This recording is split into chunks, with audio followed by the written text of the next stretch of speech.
Welcome back, everybody, to another deep dive. This time, we're going super basic and looking at Christianity for beginners. Sounds fun. Yeah. It's a booklet, actually, for teaching kids about Christianity. Oh, wow. Which, wow. yeah, it's pretty neat. I thought it'd be fun Yeah. to kind of revisit, like, the basics Yeah, I think that's great. through the lens of how you'd explain it to, like, a child. Absolutely. And so, yeah, we're going to dive into that. It's called Christianity for Beginners, and the very first lesson is called Cross in the Old Testament. And it talks about finding, like, shadows of the cross. Okay. All the way back to the Garden of Eden. Oh, wow. Isn't that crazy? That's awesome. Yeah, so I thought that was interesting. Yeah, those shadows are really important, I think, for helping us understand the bigger picture of, God's plan of redemption. And they foreshadow Jesus and his sacrifice on the cross. Yeah. And so I think that's a really cool concept. Yeah, I think it's interesting the way they approach that. It's very... it's visual, right? It's like you can see these things playing out. Exactly. And then it has this little pop quiz. Okay. Do you know why God clothed Adam and Eve in animal skins after they sinned? Ooh, that's a good one. Yeah. Well, the punishment for sin is death, right? Right. And so instead of punishing Adam and Eve right then and there, God chose to sacrifice an animal and use its skin to cover their nakedness. And so this act of sacrifice foreshadows Jesus, who would ultimately become the ultimate sacrifice for our sins, covering us with his righteousness. That's really good. Yeah, I never thought about it like that. It's powerful imagery, isn't it? Yeah, super powerful imagery. Yeah. Okay, so the next lesson is called Jesus Talked About the Cross. Okay. And it uses this really interesting analogy where Jesus compares himself to the Jerusalem temple. Right, and the temple was like the central place of worship, right? For the Jewish people, it was where they would go to connect with God and offer sacrifices. All these different things. But Jesus, through his sacrifice, actually becomes that new meeting place. Oh. He becomes the ultimate meeting place. I see. You know, he breaks down all the barriers between us and God and makes that direct relationship possible. Okay, so you're saying, like, instead of us going to, like, a physical building to meet with God, now we can just go directly to him through Jesus. That's it. Oh, wow. Yeah, he becomes the bridge, the mediator, the way to experience God's presence personally and intimately. That makes a lot of sense. Yeah. I like that a lot. Okay, the next lesson is called redemption. And I love this one because it uses these, like, scenarios. Oh, fun. Yeah, to explain what redemption means. Like, for example, it asks, imagine if you had to save a cat or your brother from death. Okay. Who would you choose? And what would you be willing to sacrifice to save them? Wow, that's heavy. Right, like those are big questions. Yeah, but they really hit at the core of, like, what redemption is all about. And it points to God's incredible love for us. You know, he was willing to sacrifice his own son, Jesus, to redeem us from death, from the eternal consequences of our sin. That's how much we are worth to him. It's really hard to comprehend that kind of love, isn't it? It is. Like, if I think about, like, my own kids, like, I can't imagine ever having to make that kind of choice. It's a love that's beyond human comprehension. Yeah, for sure. But it's that kind of love that defines who God is, you know? Yeah. And it's that love that makes redemption possible. Yeah, that's awesome. Okay, so the next lesson, Christianity for Beginners. This booklet is just blowing my mind. I know, right? Okay, so it dives into this concept of becoming slaves to righteousness. Okay. What does that even mean? Yeah, it sounds kind of intense. Especially for beginners. Especially for beginners. But I think what it's trying to get at is that following Jesus means surrendering our own will to his will. Okay. You know, it's like saying, God, I trust you more than I trust myself. I want to do things your way, not mine. And it's in that surrender, you know, in that slavery to righteousness. Yeah. That we actually find true freedom. Oh, so it's not like following a bunch of rules and being restricted. No, not at all. Okay. It's about aligning our lives with God's truth and goodness, and that leads to a life of purpose and joy and fulfillment. Okay. That makes a lot more sense. Yeah. I like that. Okay, this next lesson is called Power of the Cross. Okay. And it starts with this fun fact about kangaroos. Oh, I love kangaroos. Yeah, and how they carry their joeys in pouches. And it uses that as an analogy for being in Christ. Oh, that's good. Yeah, like just as that joey is safe and secure in its mother's pouch, we are safe and secure in Christ. And his victory over sin and death becomes our victory. Absolutely. We don't have to fight those battles alone anymore. That's such a good visual. Like, it just makes me think of, like, being held. Yeah. Like being completely safe and protected. Yeah. So I love that a lot. And then it goes on to say that everyone was present with Jesus on the cross. Wow. Yeah, that's a powerful concept. What do you think that means for us? I think it means that Jesus' sacrifice wasn't just a historical event. Right. It has direct implications for every single person who has ever lived. Wow. It means he took our place on that cross. He took our punishment, our shame upon himself. That's amazing. I never really thought about it like that before. It's powerful. Yeah, it is. Okay, so the next lesson, from the cross to the throne, dives into this significance of that moment when the curtain in the temple was torn in two when Jesus died. Right, and that torn curtain represents the end of separation. Okay. Between God and humanity. Before, only the high priest could enter the Holy of Holies, the most sacred space in the temple, and only once a year. Right. But Jesus' sacrifice tore down that barrier completely. Wow. Opening the way for all of us to approach God directly. So it's like Jesus made access to God available to everyone. Everyone. Not just a select few. Exactly. It's the ultimate act of, like, democratization. I like that. In a spiritual sense. I love that, yeah. Yeah, we don't need a priest or a special ritual to connect with God anymore. Right. Jesus is our high priest, constantly interceding for us before the Father. That's such a comforting thought. It is. It's like having our own personal advocate up in heaven. Exactly. Awesome. So we've seen in Christianity for Beginners how, like, the cross is woven throughout the whole story, from the Garden of Eden to Jesus' sacrifice and beyond. It's a beautiful tapestry.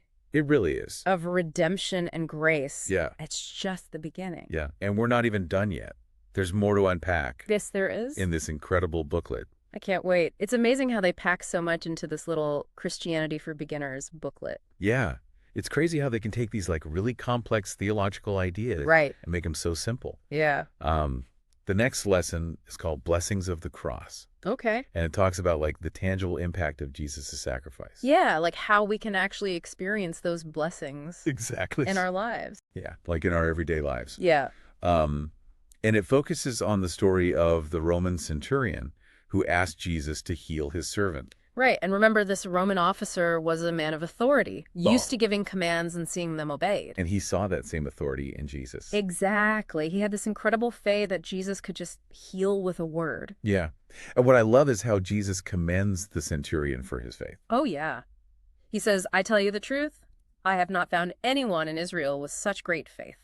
It's amazing, right? Like, that challenges our assumptions. Totally. About who God favors or considers faithful. Yeah, it's not about outward appearances or social standing. It's about the heart. Yeah, it's about the heart. Yeah. So if we have that same authority right. through Jesus, why do so many Christians still experience illness? That's a good question. And, it's a question that a lot of people wrestle with. Yeah. And there are a few different things to consider, I think. Sometimes it might be unconfessed sin in our lives. Okay. Or unforgiveness in our hearts.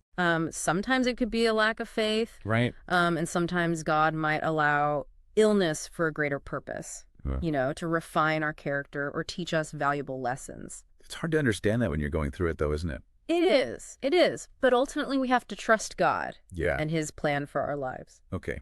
Speaking of following God's plan, the last lesson in Christianity for Beginners is called The Way of the Cross. And it's kind of intense. In what way? Well, it basically presents this choice. Okay. Are you a friend or an enemy of the cross? Whoa. That's a pretty stark choice. Right. Yeah. But it's important for us to examine our hearts. Yeah. And see where our allegiance truly lies. Are we living for Christ, or are we holding on to things that are contrary to his teachings? It uses this image of wolves in sheep's clothing. Oh, yeah. To describe those who appear to be followers, but their hearts are far from God. That's a powerful image. Yeah, it's scary too. Yeah, it is. It's a reminder that true faith is not just about outward appearances. Yeah. It's about a transformed heart, a genuine desire to follow Jesus. Yeah. And being in front of the cross can be costly. It can, especially in today's world. Yeah. We might face ridicule or rejection, even persecution for our beliefs. Yeah. but it's a small price to pay compared to the eternal reward. Right. So Christianity for Beginners has taken us through a lot. We've covered a lot of ground. Yeah. From the Old Testament to the power of the cross. It's pretty amazing how these simple lessons can be so profound. Yeah. It's like God can speak through anything. Yeah. Even a children's booklet. Right. So before we move on to the last part of our deep dive, okay, I have a question that's been bugging me. Okay, what is it? Well, the last lesson talks about being a friend or enemy of the cross. Right. And I'm wondering, are we ever truly free from those wolfish desires? That's a deep question. I think the reality is, as humans, we're constantly battling those desires. The temptations that try to pull us away from God. Yeah. But the good news is we don't have to fight alone. You're talking about the Holy Spirit. Yes. When we surrender our lives to Christ, we receive the Holy Spirit. Right. And he empowers us to resist temptation, to make good choices, to grow in our faith. So it's not about being perfect. No, it's about the process of sanctification. Okay. Of becoming more and more like Jesus every day. So it's a journey. It is a lifelong journey. This Christianity for Beginners deep dive has been so insightful. I know. It's amazing what we can learn from going back to the basics. It's like hitting the reset button on our faith. I love that. Hey. Okay, so let's continue our deep dive with the remaining lessons. Sounds good. Let's do it. This Christianity for Beginners thing has been really cool. It has. It's really got me thinking. Yeah, me too. One thing that keeps sticking out to me is how much it talks about God's love. Like, it's not just some abstract idea. Versatile thing. Yeah, it's like a real tangible love that actually changes us. And I think one of the best examples of that is in the story of the Roman centurion. Oh, yeah. That's a good one. This guy, a Gentile, a soldier, he goes to Jesus with so much humility and faith. Yeah, he believes that Jesus can heal his servant. Exactly. And Jesus not only heals the servant, right, he praises the centurion's faith. Yeah, it's wild. He says, I haven't found anyone in Israel with this much faith. Right. It's amazing. It shows us that God cares about our hearts, Yeah. Not about where we come from or what we look like. Yeah, it's not about following all the rules perfectly. Exactly. The centurion understood Jesus's authority, and that's what mattered. Yeah. And we have that same authority through Jesus. Absolutely. We can tap into the power of the Holy Spirit who lives in us and believe that God can do incredible things. Wow. So you're saying that we have the power to heal too? Well, it's not really about us having the power. It's about God's power working through us. I see. When we have faith. Okay. Yeah. Yeah, that makes sense. Christianity for Beginners also talks about God having a plan for each of us. Yeah.